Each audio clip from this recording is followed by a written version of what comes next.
Hello दोस्तों, दिलचस्प हिंदी कहानियाँ चैनल में आपका स्वागत है।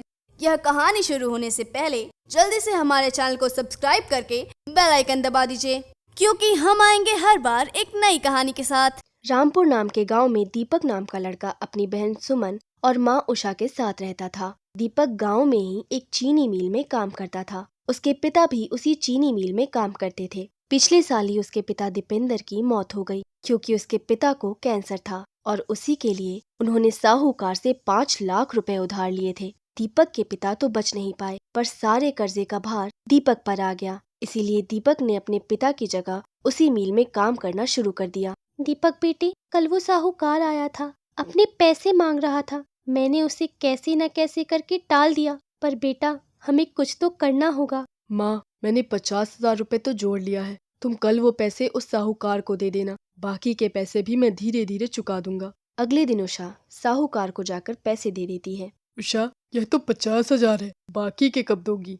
मेरा बेटा धीरे धीरे तुम्हारे सारे पैसे चुका देगा, बस उसे थोड़ा समय दो। मुझे बस हर महीने 50,000 रुपए चाहिए, नहीं तो मैं तेरे घर पर कब्जा कर लूंगा, समझी ना? पहले ही 1 साल बीत गया है। ठीक है। उषा इस चिंता में पड़ जाती है कि कैसे उसका बेटा हर महीने 50,000 रुपए का बंदोबस्त कर पाएगा। उसकी तो तनख्वाह ही 10,000 है। तभी उसे एक छोटी सी बच्ची दिखाई देती है, जिसके हाथों में कद्दू के बीज थे। अम्मा, यह बीज ले लो ना, मैंने सुबह से कुछ नहीं खाया। कुछ पैसे दे दोगी तो मैं खाना खा लूंगी। कितने के हैं यह बीज? 20 रुपए के। ला, मुझे दे दे और तू कुछ खा ले। उषा उस बच्ची से कद्दू के बीज लेकर आगे बढ़ जाती है, पर वह अभी भी इस चिंता में डूबी थी कि उसका बेटा इतने सारे पैसे का इंतजाम कैसे करेगा। इसी चिंता में उसे आगे से आ रही गाड़ी दिखाई नहीं देती है और उस गाड़ी से उषा की टक्कर हो जाती है। टक्कर इतनी भयानक थी कि उषा की वहीं मौत हो जाती है। अपनी माँ को मृत देखकर सुमन और दीपक टूट जाते हैं। यह क्या हुआ माँ तुम्हें? उठो ना, तुम हमें ऐसे छोड़कर नहीं जा सकती। माँ, उठो ना। दीपक अपनी माँ से लिपटकर रोने लगता है। तभी उसे अपनी माँ के हाथों में कुछ बीज नजर आते हैं। वह उन बीजों को अपने पास रख लेता है। अपनी माँ के जाने के बाद दीपक बहुत उदास रहने लगता है और ऐसे ही 1 महीना बीत जाता है। 1 महीने बाद साहूकार उनके घर आता है। और दीपक, कहाँ है मेरे 50,000 रुपए? कौन से 50,000 साहूकार जी?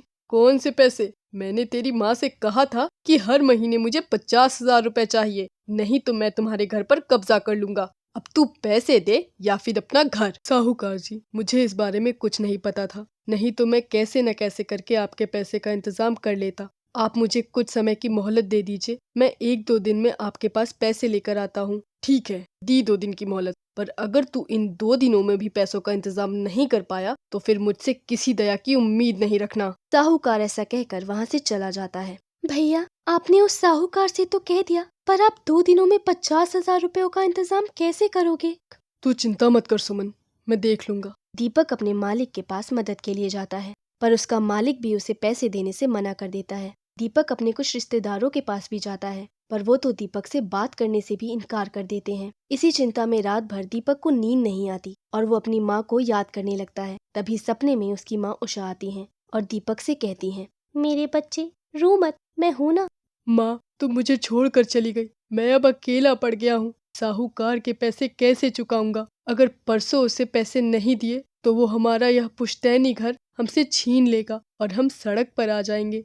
दीपक, इसीलिए तो मैं आई हूँ। मेरे हाथ में जो कद्दू के बीज थे वो कहाँ हैं? मेरे पास ही है माँ। तो तू उन बीजों को आंगन में लगा दे और फिर देखना, वही कद्दू के बीज तेरी मदद करेंगे। ऐसा कहकर उषा चली जाती है और दीपक की आंख खुल जाती है। दीपक जल्दी से वो कद्दू के बीज उठाता है और उन्हें आंगन में बोने लगता है। आप इतनी रात को आंगन में क्या कर रहे हो? सुमन, माँ मेरे सपने में आई थी। उन्होंने ही मुझे बताया कि इन बीजों से मेरी सारी समस्या हल हो सकती है, इसीलिए मैंने यह बीज बो दिए। अब देखते हैं कल क्या होता है। बीज बोने के बाद दोनों भाई बहन जाकर सो जाते हैं, पर जब अगली सुबह वह उठते हैं तो जो नजारा देखते हैं उसे देखकर हैरान हो जाते हैं, क्योंकि इन कद्दू के बीजों में से बहुत बड़ी बड़ी सोने की कद्दू निकल रही थी। भैया, यह तो सोने की कद्दू है। इसका मतलब यह सब माँ ने हमारे लिए किया है। माँ मर गई, फिर भी अपने बच्चों को नहीं भूली। मैं अभी इन कद्दू को जाकर बाजार में बेच आता हूँ और उससे मिले पैसों को साहूकार को दे दूंगा। दीपक उन कद्दू को लेकर सुनार की दुकान पर जाता है और उन्हें बेच देता है और उससे मिले पैसों को साहूकार को देता है और एक ही झटके में सारा कर्ज उतार देता है। ऐसे ही दीपक सोने के कद्दू बेचकर बहुत अमीर हो जाता है और अपने उन पैसों से अपने जैसे गरीब लोगों की मदद करता है। यह कहानी आपको कैसा लगा हमें कमेंट पे बताइए और ऐसे ही दिलचस्प कहानियाँ देखने के लिए हमारे चैनल को सब्सक्राइब करके बेल आइकन दबाइए।